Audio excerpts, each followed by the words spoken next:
Okay, so I'm cranky. I'm cranky today. And do you want me to tell you why? You want me to go on a rant? Yes. Yeah, go. I mean, hold on, go. Hold on. I got to take my glasses off. Okay, so okay, you must really be pissed. You can't see me. Well, you can see me, but anyone else can't see me. I'm doing that thing where you rub your forehead because you're so frickin' mad. Anyway, my situation started early this morning when I did think that I was going to have husband and wife relations this morning, and she was gung ho. She was ready to roll, and it was actually kind of her suggestion, but then. Then life got in the way, and she kept saying like, hold on, don't worry, it'll happen, and I was like, at some point I just kind of gave up, and I thought, you know what, I love you, but we got to get going with the day, and by this time it was maybe after 9 a.m, and we had kids like downstairs, kind of.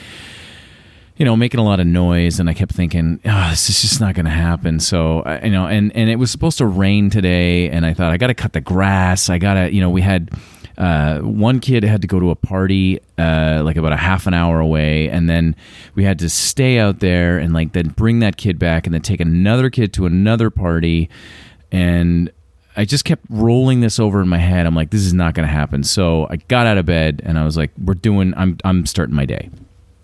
So fine, we start the day. We end up going to the mall, and because we dropped the one kid off at the party, and we had to stay in the general vicinity because we really couldn't come home and then, turn around and go right back again an hour later. It would have been a waste of time. So I went to the mall, and I thought, I'm going to buy some shoes. I need some new shoes. And I get there, and first of all, I walk around the mall, and I hate shopping, right? Like, it's not my favorite thing. I'm usually in and out, and I know the kind of, I'm a bit particular with my shoes. They have to be a certain way. And I had in my mind what I wanted. I was looking for some Oxford with the toe cap, and these are dress shoes? Yeah, dress shoes, yeah. Yeah. I have some really nice brogues, and I got a black pair and a brown pair, and one has a little more pointed toe, and the other one has a little more of a rounded toe. But I wanted some just like a flat black Oxford with like a toe cap. You know what I'm talking about? Yes. Yeah. Yes. Okay. So, yeah, sort of a classic men's shoe. Yeah, it's a nice dress shoe. You can wear it with anything. You really can wear it with just about any suit. You can also wear it with a pair of jeans and a sport coat if you're going out. It's a classic shoe. You're right. So I'm looking for it, but I'm particular about what I like. I don't like the leather to be too beaten up, because some of them, they have that look, like it's that more beaten up look, right? And I don't like it to be like super extra ultra shiny. It's just got to be nice, right? I don't even know how to describe that. I just know what it means in my head. So I'm there, and I'm looking at shoes, and I'm like, okay, this is good. I like this, and I'll tell you the brand. Oh, wait, before you, yeah. Sorry, you're going to say the brand. I was going to say, do you have a brand that you? Yeah. So I like Ted Baker's. Ted Baker's, it's a nice shoe. Okay, so shout out to Ted Baker. You make a nice shoe, and. And I'm there, and I'm looking at them, and Frances is with me, and I mean, I love my wife. She's the best thing in the whole wide world. And we were looking at the shoes, and she was like, how about these? And I was kind of explaining to her, I'm like, well, these, if you press here and you look here, this is where, and like, it's an early indicator of, how long the shoe will live. And she knows this? Like, no. I was educating her, and then I handed her these Ted Bakers, and then she looks at them, and she's like, oh yeah, I see what you're saying. So we put the Ted Bakers down, and I'm like, let's go for a walk in the mall, and we'll just go around and see what else we can find, because maybe there's another store, maybe they're, I don't know, whatever, maybe they're $10 cheaper, who knows. And so we just decided to go for a walk, and I knew I was going to come back, but then we looked at the time, and I'm like, oh my gosh, we got to go get Neela. So it's, we're like 20 minutes before we have to get her, and she looks at me, she's like, do we have time? And I'm like, okay, we have time. So we zip back to the store, we find a guy, he's very, very helpful. I try the shoes on, and I tried on 2 different sizes, and I tried on one size, and I was like, oh, that feels pretty good, but it might be just a bit big. And then he brings me the other size, and I try that on, and I'm like, ooh, I don't know, that fits really well, but then is it too small? Because I really needed a half size, but they don't have the half size. So I ended up buying the smaller of the 2 because I thought it was the wise thing to do. But now I'm kind of questioning it. And I actually didn't pick them up because they didn't have them in stock. Some weirdo walked out with one size 11 and one size 10. Oh, man. And they didn't have a matching set. And I'm like, I've got 2 different shoes on. I'm like, I don't think this is right. So anyway, they were like, okay, we'll find you 210. So anyway, the guy, he finds a shoe, like he finds a shoe online. He's like, well, ship it to the store. We'll call you. You can come and pick it up. And now I'm thinking in my head, did I buy the right size? But in my head now, I've kind of rationalized that if I get there and I try them back on again, I just say, oh, I just want to try them on and then just see.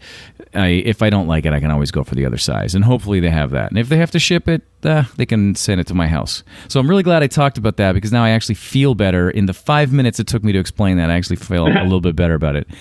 But we had this invasion of kids hit our house later today, and it was right around dinner time. We were having a later dinner. And my older daughter has a friend over, and they've been making stuff in the kitchen all day, like cake pops and like cake, and they're just like in this baking fanatic mood. And like, the kitchen's a complete disaster. So I'm like, clean up the kitchen. This is crazy. Like, we have people over, and it's a complete wreck in here. So they're cleaning it up, and then the younger daughter has some friends over, and I went to give okay. First of all, let me give you some background.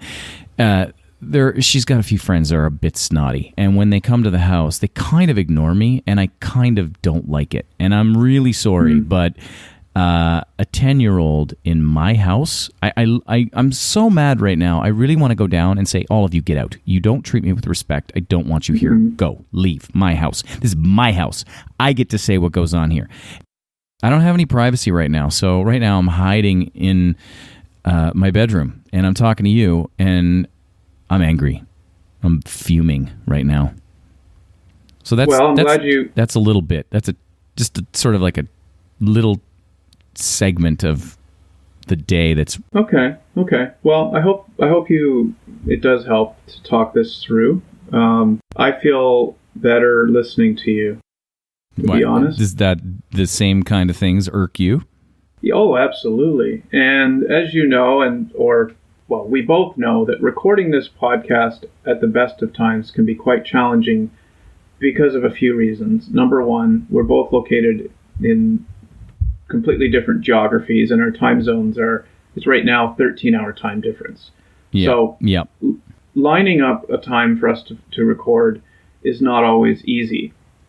We have the best of intentions during the week. We'll chat about it, and we'll set a rough idea, Friday, your Friday night, my Saturday morning, or your Saturday night, my Sunday morning, and then as we get to the weekend, we start to get a little closer in terms of, well, what time are we going to record? But because you are typically in your evening, and I am in my morning, those are very different times of day for each of us. So I prefer to record in the morning because my frame of mind is better, my mental energy is better, and it's just more convenient. After a full day, kind of like the one you described, I just don't have it in me to do. So I actually applaud the fact that you're able to show up and still record this, because in your situation, I might have bailed. I actually don't mind recording in the evening. It doesn't bother me. It's I guess in a way a bit therapeutic because I get to spew my venom in this case, right? I'm just so angry. Right. Yeah. That's something that, I was just talking to my wife about some of this frustration, and she said, well, why don't you just do it at night and he does it in the morning? And I said, no, that's not the issue. The The nights generally are best for Simon, and I don't like the nights. So for me, I'm it's a good with mix when. that way. Yeah. Yeah, I'm good with the when part. The problem is just making it happen. And so, and I said to you last week that it's hard sometimes with the false starts. It's like lining up at the sprint line and you're ready to go, and then they tell you the race isn't actually going to start until 15 minutes Rain from delay. now. Yeah, or I'm at the starting line. I'm in the crouched position in the blocks or whatever they call it, and I just sit there waiting for some information. Like, all right, I'm guilty of that. That's fair. I completely get that. But in any case, today all I wanted to do, I really wanted to record today. I mean, if I remember, I was the one that suggested we have to do this recording this weekend. And in my head, it never plays out the way I want it to. I think, oh, it'll be like this. And then something happens and it's like, oh, come on, people. Yeah. Oh, well. Anyway, okay, here we are. Let's go with something. Let's change gears. I thought maybe today we could focus on news stories. Okay. I happened to stumble across a few. And we had one idea that came in from a listener that I wanted to do as well. Nice, a listener. Yes. So let me start off with the Easter Island. How much do you know about that place? I just know that it's an island with a bunch of rocks. It's somewhere in is it like is it like a Polynesian island somewhere? Very good. Yes. Yeah. Yes. Yeah. Yes. So it's I know what they look like. I know the formation of the rocks, but yeah. Yeah. I think most people know those the heads, right? Like the heads. Yes. And so the reason that this comes up is because there was an article that I noticed about Easter Island. But before I get into what that article said, a couple of quick facts on Easter Island for those that may be interested. So it's actually a Chilean territory. I did not know that. Yeah, it was annexed by Chile in 1888. It's as you said, it's a remote volcanic island in Polynesia. And any guess what you think the population might be? On that island? Easter Island? Yeah. What do you think? I didn't think it was inhabited by people at all. Anytime. Oh, really? I didn't think there were anybody that lived there. I thought it was just birds and, I don't know, walruses or something. I don't know. I have no idea. Are there people that live there? Oh, yeah. There's it's not a big population, but there's, according to Wikipedia, this is with 2012, they said there was 5,761 inhabitants on Easter Island. Huh. I did not know that. And those stones, the heads, they're carved out of volcanic rock, and they were carved with stone chisels. And there's about almost 900 monumental statues there. 900? Yeah. Not crazy. In that one area that we're all accustomed to seeing, though, right? I don't know, but yes, you're right. There's that circle of them, and no, there's probably not 900 there, but there's a close to 900 on the island, and I don't know how many are in the actual formation.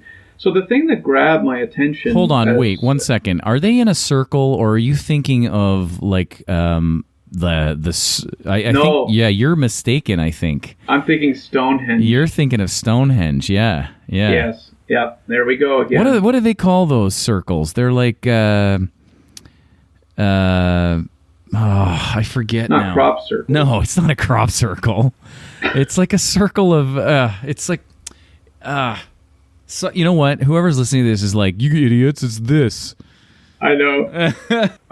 We do very well at pronunciations and historical references. We're terrible. Science, God, we're terrible at everything. Yeah, we're terrible. Yes, we are terrible at everything. Whatever it is, it's like a druid, an ancient druid circle of rocks. But that's Stonehenge. What you're talking about is Easter Island, and Easter Island is not a circle of rocks.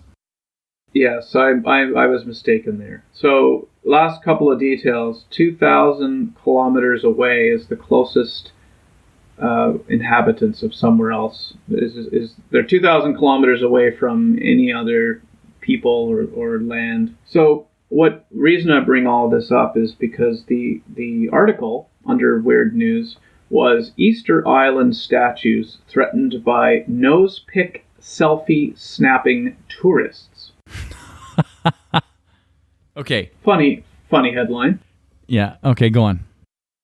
And so it intrigued me, and when I was preparing for this today, I snapped that article and logged it away for us to use today.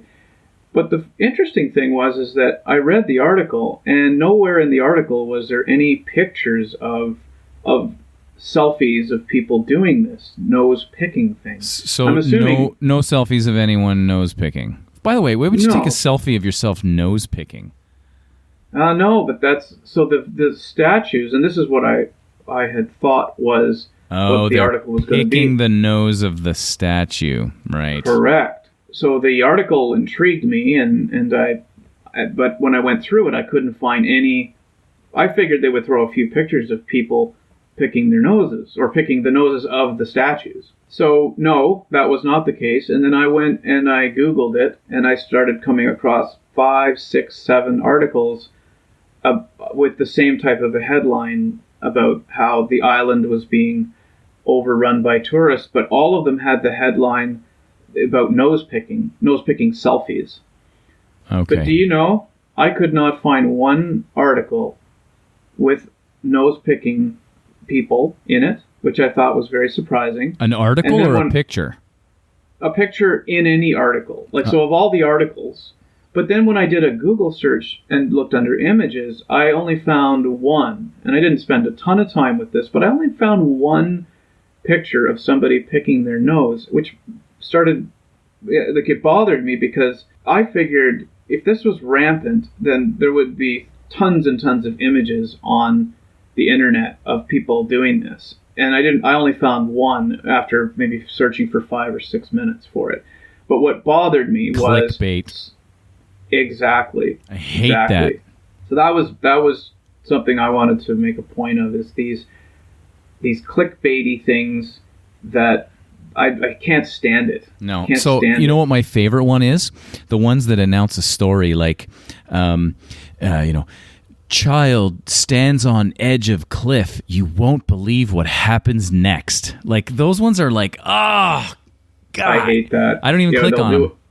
There's so many that have, you just fill in the blank. You wouldn't believe what happened next, or you wouldn't believe what they said, or what the response was. Or they're terrible, and they also use misleading pictures as well. There's one I remember seeing with a airplane, the 10 weirdest airplanes, and they show in the picture this Boeing, like a jet airliner, where the engine is like the whole, it looks like it's the plane. And yeah, okay. And it's very bizarre looking. It's kind of eye-capturing, or eye-catching. And then when you click on the article, there's no plane in the list of weird planes that looks like the plane that was in that original picture. I got one better. I have one better. There was a picture of a plane flying in the sky, and the title was something to the effect of people jump out of plane, people, something about people jumping out of the plane, which made you like looking at the picture, made you think, oh my gosh, they jumped out of the plane while it was 30,000 feet in the air. But then you read the article. Of course, I clicked on that because I was like, what? Why are people jumping out of a plane at 30,000 feet? I click on the article. They didn't jump out of the plane at 30,000 feet. They actually jumped out of the plane. Actually, no, they didn't even jump out of the plane. They exited the plane via the tarmac. Those roll-up stairs. So you know what I'm talking about? The stair, the floating, the one slide, or no, not the slide. Okay, you have two ways of getting on a plane. All right, most of the big airports have those jetways, right? The ones that kind of it's like a ramp, and you go down once you're in the airport. You walk down the jetway, and you enter onto the plane. But if you're in a country that doesn't have jetways, and I experienced this recently when I was in a country that was like a southern, like an island country. It doesn't have a big airport. You arrive, and they don't have a jetway, so you climb out of the plane via one of those trucks that has a stair on it, right? Yes. Do you know what I'm talking about? So that the truck drives up to the door, and then the door is open, and you walk down the stairs, and then you walk on the tarmac, and then there are various Arrested people. Development. It's exactly yes, it's like that. I love that. Yeah. So I forget where I was going with this. Yeah. So the story is like you see this plane, and it's in the article, and it alludes to the fact that people are jumping out of the plane. Well, when you read the article, you see that people actually didn't, or you read that people didn't actually jump out of the plane. What they did was they exited the plane while the plane was still on the tarmac because somebody had reason to believe that they found a note and it made everyone feel uncomfortable, like maybe there was something on the plane that anyway, so they exited the plane. Like everybody was like, get off the plane. But the way the headline was written was so misleading, and I went, I don't even think that news is news anymore. It's not. It's a bunch of people trying to create a story, right? Maybe sometimes where there isn't one, and I think a lot of news is made to incite anger or like heated discussion. It's not news. Nobody reports the news anymore. Very few, let's say, will show both sides of any argument at all. This is my opinion, so this is the news. It's one way. It's very one way. And it's polarizing. It's very polarizing. And cause reaction, which I guess is not unlike the way news has always been. Ted Koppel once said, it's not a good news story unless it's ladle dropping worthy, which was the image of the housewife in the kitchen stirring the soup. And if in the other room she hears something that isn't worth dropping her spoon in the soup pot to run out and listen to the article. Yeah. I can't handle it. I'm sorry. I mean, he said that probably 35 years ago, no doubt, and that it's now just taken just gone so far in the wrong direction. It's not news anymore. It's entertainment. Okay, next. I wanted to talk to you about Canada's legalization of marijuana. Okay. I want to get your take on it. This also came up out of a weird news story that I discovered, which the title of is... By the way, while you're looking that up, I just want to go back to what I said before. I love kids. So I don't want anybody to think, oh my gosh, that guy was going to throttle a 10-year-old kid. That's not what I was going to do. It just made me really angry that I was disrespected in my own house. Anyway. No worries. So yeah, I wanted to talk about legalization of marijuana in Canada and get your take on it. Okay. The article I found in my search, as always, for weird news was Toronto is now covering illegal weed dispensaries with giant cement blocks. I saw that the other day. So this, just I guess for everybody's own, just so we can give a bit of background here, they made a decision. The government of Canada, they legalized in Canada effective October 17th, 2018, to allow the sale of marijuana in select places. So it's not like Correct. Everybody can sell it. You have to have a proper license, and you have to be selected by the government of Canada in Correct. Order to do it. Yes. So yeah. I've got the details on that. So the law states that people over 18 can possess up to 30 grams in its dried or equivalent non-dried form. You can also buy fresh cannabis or cannabis oil, but it has to be, and in both cases, from provincially licensed retailers or federally licensed producers online. Interesting note on that, just a side note, edibles have not been legalized. But you can buy them though, right? Nope. Well, I know someone who has them and has ordered them.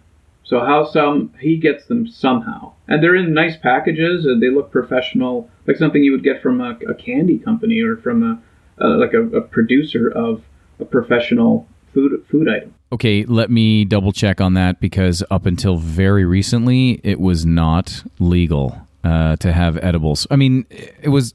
I don't know if it was not legal. If you went to a store and bought a bunch of weed and then baked your own brownies or something, I think it was fine.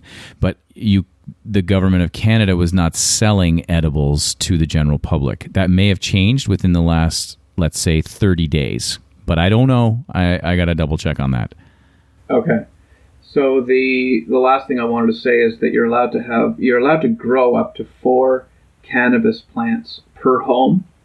But the seeds have to be from a licensed. The seed or seedlings has to come from a licensed provincially licensed retailer. Okay. The reason I bring this up is because I wanted to get your thoughts on the whole thing in the first place. So they've been having a lot of trouble with these dispensaries for various reasons. But so they've been putting these cement blocks up to block people from getting into them. And I just wanted to get your thoughts on the whole idea of the legalization of marijuana and what you think of it. I don't care. It's fine with me. If you want to smoke weed, go ahead. It's not something that I do. I've known people in my life that have, and they're fine people. Like, there's nothing wrong with them as individuals. They share the same moral code as I do for the most part, and they're decent people. They're decent human beings. So the way I understand it, and I'm not really a weed smoker. Have I? Yeah, but it's just not something that I have ever really carried into my adult life. But or into your profession, like you're probably near of age or skirting dangerous territory, perhaps. But it's safe to say you might have had it when you were officially an adult, but at 47, you're probably not interested in using it. No, right? Not at all. And certainly I wouldn't, it wouldn't be a part of my professional life in any way. So, and it hasn't for... And I didn't mean at work. I just meant that that you are what we would call a professional. Right. Well, that is a concern. There are people out there that do consume while at work, or, maybe just before work or just after work, and it's that then you're getting into some gray areas. Anyway, okay, so do I care that it's been legalized? No, I don't, and I think a lot of people for a long time have often thought this would be a great way for the government of Canada to make some money, and by legalizing it, I think that there is a lot of evidence that would show that the illegal sales of drugs go down. And then, of course, the crime that would be involved with that also would dissipate to some degree. But when this first became a legal thing in Canada, there weren't enough stores to supply the demand. And then there was a lot of concern over, there were plants. And I don't mean plant as in the plant itself, but plants that, like an operation, right? Like a plant, like a plant that it would make a car, like that kind of. What do you call it? Like it's a commercial area, a commercial plant that made plants. They didn't have enough of those to supply the demand from the general public. So there was still a lot of illegal buying going on when it first started. And, right. And I think there were a lot of stores that in various different areas of Toronto and other cities around Canada that continued to supply the general public with illegal pot, but because it was easier to get, and those particular stores, I think when the police have found out about them, they've shut them down, and then they've put cement blocks on the front door. So, and like those big cinder blocks, they just cement the whole front door up. Oh, well, yeah. I saw a picture of that the other day. Yeah, the picture in this article is of these massive blocks like they would put in the street and like for blocking traffic for special events. Right, like I know those. Yeah. Things like that. Yeah. So according to this article, so this article is titled "Cannabis Edibles Drinks Will Mark Second Wave of Legalization." It says here that recreational cannabis became legal on October 17th, though only dried and fresh cannabis, oil, plants, and seeds are allowed under the legislation. The federal government has said edibles containing cannabis and cannabis concentrates would be legal on or before October 17th, 2019. So I don't think it's actually... They're still not legal. But it's out there. No, I think you're right, but it's out there, and maybe it's coming... Maybe people are producing it. I mean, in the U.S., if you go to a place like Washington State, they've had legalized, like special stores where you can go in and buy legalized marijuana and candies and products and things like that. So maybe this stuff is somehow making it up across the border, or people are making it somewhere and in Canada and then distributing it. I don't know enough about the edible side of it, but it's... So I would consider myself a libertarian in a lot of ways. And so Ron Paul, who was very much involved in I guess 2 elections ago, he was running for president, and I've really started to follow a lot of libertarian principles. And I don't want to make this about politics. I wouldn't say I follow all of libertarian beliefs, but one of the beliefs is about the legalization of drugs, that all drugs should be legal. Now, that's controversial. It's a controversial statement. Ron Paul would say, if you made heroin legal tomorrow, you wouldn't suddenly be getting millions of people out starting to use heroin.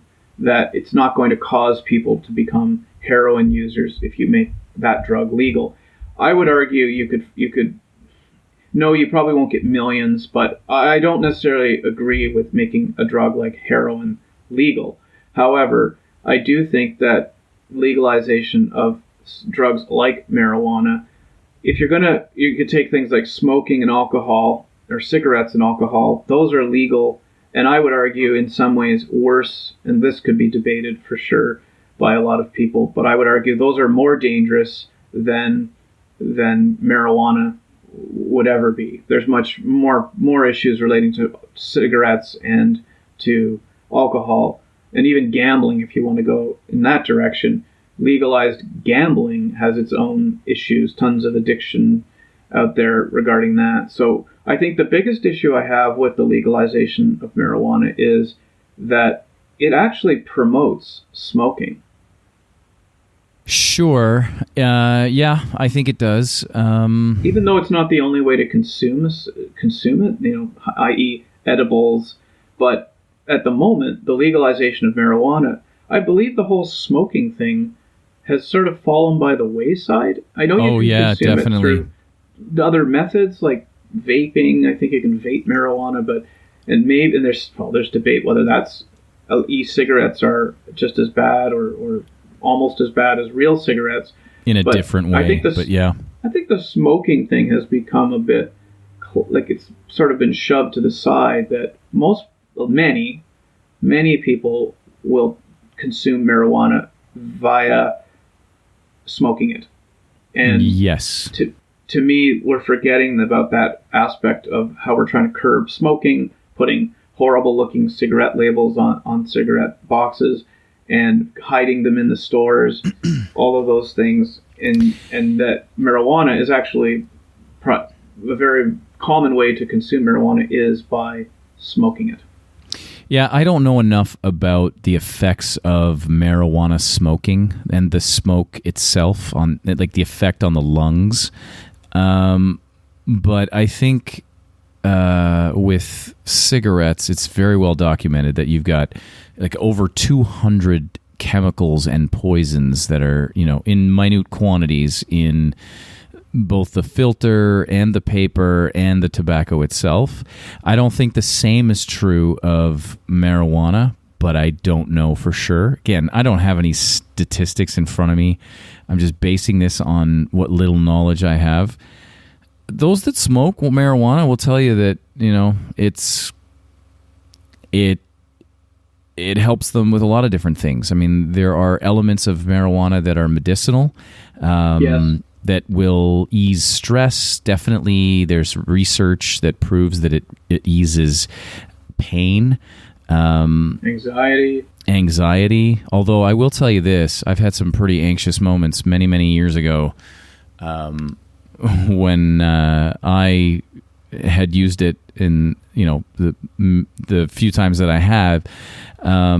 Which is why I stopped using why I stopped experimenting, really, because I wasn't a user per se. Mm-hmm. But, I don't know. I mean, I don't know if I care enough about this whole debate. If you smoke it, you smoke it. If you don't, you don't. All I really care about is, are you a jerk? If you're not a jerk, I don't care. What's next? I'll go one more weird news story, and then I love weird news stories. I think a lot of people do. We want to make people laugh, right? A little bit. Yeah, a little bit. I think our plans here have always been to be mostly humorous, or try to be, and include some serious topics now and then as they affect people like us, or men, or women in general. Yep. FBI seizes over 3,000 penises during raid at morgue employee's home. Hold on. Are these real penises? Yes. Like severed from a living human being? And I guess it would be a dead human being.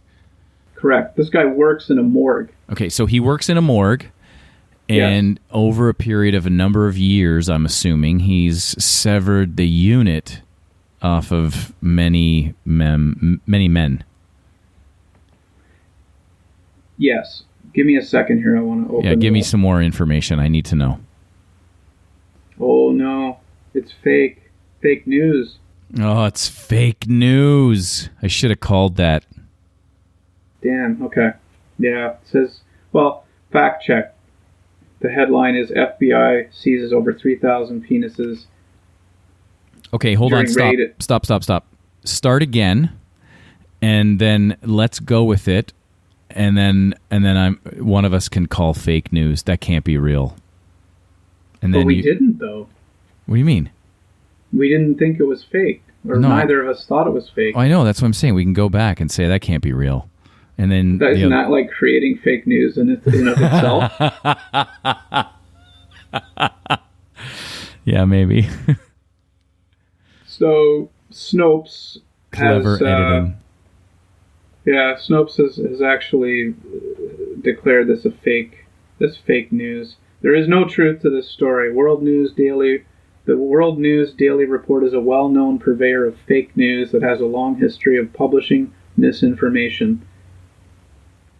I'm so disappointed. I was looking forward to that story. Okay, well, it's fake, so got to move on. All right. Are we just going to completely edit that section out? I don't know. I'll listen to it again, and it might sound funny the fact we got burned. I'll figure out a way to maybe include it. Okay. Humans are growing weird bone spikes on their skulls. Smartphones. That can't be right. Smartphones may be the culprit. Is that real? I found multiple sources on this one. Really? So the gist of it is the hours we spend scrolling through our smartphones appear to be changing our skulls. I'm feeling my head right now. Yeah, well, listen up. This may be the reason why some people, especially the younger crowd, that's where when you hear words like that, that's when I'm on alert for fake news. Right. The younger crowd. Yeah. Strange use of words. That's people, especially the younger crowd, are developing a weird, bony spike just above their necks. What? Feel around for it. See if you can feel anything. I cannot feel a thing. The bony skull bump, known as an external occipital protuberance, I think I pronounced that right. That was very impressive, by the way. I practiced.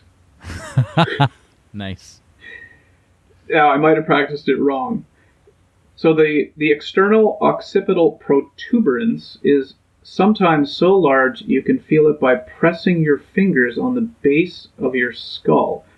But no, there's several articles on this. So this guy's quoted, "I've been a clinician for 20 years, and only in the last decade, increasingly, I've been discovering that my patients have this growth on the skull," said David Shahar, a health scientist at the University of the Sunshine Coast. Okay, that sounds a little bit fake to me, but it's probably real, let's assume.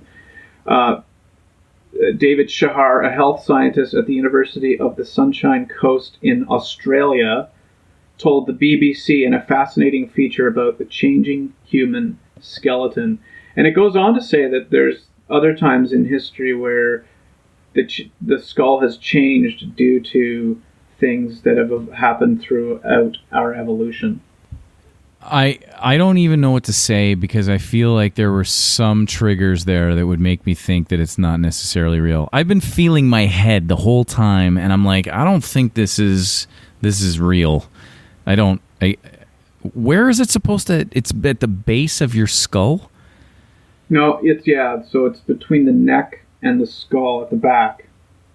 Isn't that your supposed to be able to? Isn't that just like a part of your spine? Oh, are you feeling something? Yeah, it's my spine. That's what I feel. Okay. Well, look it up. Okay, hold on. University of the Sunshine Coast? I don't think that's real either. I'm calling fake news. University what you should do is of dispel fake news articles. Okay, I'm looking it up. Keep going. Or look that up. I don't. Oh my gosh. Pauses. University of the Sunshine Coast? Yes. It's a real university. Okay. I believe it might be Australian. Yes, it is. It is. It's a real university. Yep, it's in Queensland, Australia. Okay. So they're saying that they're calling it text neck. Oh, I have that. It hurts my neck. Text neck can increase pressure on the juncture where the neck muscles attach to the skull, and the body likely responds by laying down new bone, which leads to that spiky bump. Huh. Okay, I'm going to have a serious check of my neck to see if I have that. Yeah, get your wife to check it out. I will. I'm going to need that after this morning. Yeah, okay. So I've heard of text neck. I just didn't know that it came with a tail out of the back of your head. All right. Well, what do you have to say about that? It's disturbing. I mean, my feelings. Well, I have strong feelings about the whole attachment to digital devices right now. Yes. And if all it takes is just sitting on public transit for a few minutes to just have a look around and see how many people are staring down into cell phones, clicking and swiping and tapping and watching different things. I do it. I'm not going to say I don't do it. I'm on it. I listen. My thing is listening to podcasts and reading. Not generally on a smartphone. It's just too small. Or I will read articles or listen to podcasts. So I could easily be seen as a user, an overuser maybe of digital technologies. But yes, so now we're seeing a physical consequence to this, which is the first time I'm hearing about it. We've typically just heard it's bad for your brain or your eyes. See, I don't understand that, because why is that any different than reading a book? Right? Like, how many people do you see? Let's rewind the clock 30 years. And if you were on the subway or a train, a commuter train of any kind, you would have seen multiple people reading the newspaper, reading a book. In fact, most people. would have been doing, like reading the newspaper or reading a book in the same way that people read their phones now. They're checking email, they're looking at online videos, listening to a podcast, whatever. And how's that any different? I don't think it's any different. I think it's very different. It's different. You just said what you just said is how it's different. When you were 30 years ago reading the newspaper or a book, you were reading the newspaper or a book. But your head is still tipped down reading it. I see what you mean. So from a physical standpoint, you don't get it, but you do agree that looking at your cell phone, what you're looking at is different and has different effects than what it would have had looking down at a newspaper or a book 30 years ago. Right. I still think that would be the same. How is text neck any different than reading neck? Yes, from that perspective, I'm not sure. That's a good question. The debate about how digital technology has caused issues in terms of lack of attention and the effects of these video games and tapping and bright shiny objects always flashing in your face, that's a different thing. You're tackling it from how does looking down at a newspaper or a book differ from stooping your neck to look at a which is what I'm assuming. Yeah. Isn't that what the guy was saying in that article, where it's because their neck has been tipped down? The text neck has been what's creating this new bone that's creating this freakishly weird thing out of the back of your neck. Well, maybe it's something to do with the way you're angling your body, because a lot of people are typing at the same time or doing something, versus with a book you can kind of just hold it there and read, whereas the tapping and texting part, maybe that's where the issues are happening. I guess. I don't know. I don't buy it. I think it's not true. It's fake news. Yeah, it says here that as we look down at devices like smartphones and tablets, our necks must work to keep our heads in place. Prolonged straining could lead the body to build new bone to increase the surface area holding up this mass. So, yeah, I guess the question is, if it isn't from this, what is it from, and why is it occurring? I'm going to leave that to the scientists, because I don't know. Because I still think it's the same as reading a book. How many people read a tablet? It's the same thing. Reading a tablet, reading your phone, reading a book, reading a newspaper. You're still angling your head down towards, and looking at this, whatever it is that you're reading. Well, you've said before that we'll let the scientists debate or rage on about these sorts of things. Yeah, that's right. We'll go on about our business. That's right. Yes. So that was it. That's all I have. All right. Should we end it? Yeah, I guess so. Anything else? Oh, no, we have to do our sign-off. So we want to encourage people to get a hold of us by email at wetalkedaboutthis99@gmail.com. Would love to hear feedback from people, right? Absolutely. Bring it on. Topic ideas, comments. If you agree with what we've said, disagree with what we've said. Yeah, love us or hate us. Doesn't matter. Absolutely. And then we have a Twitter account called @WeTalkedPodcast on Twitter. So please feel free to write us there or comment to us there. And we will have a website coming very soon.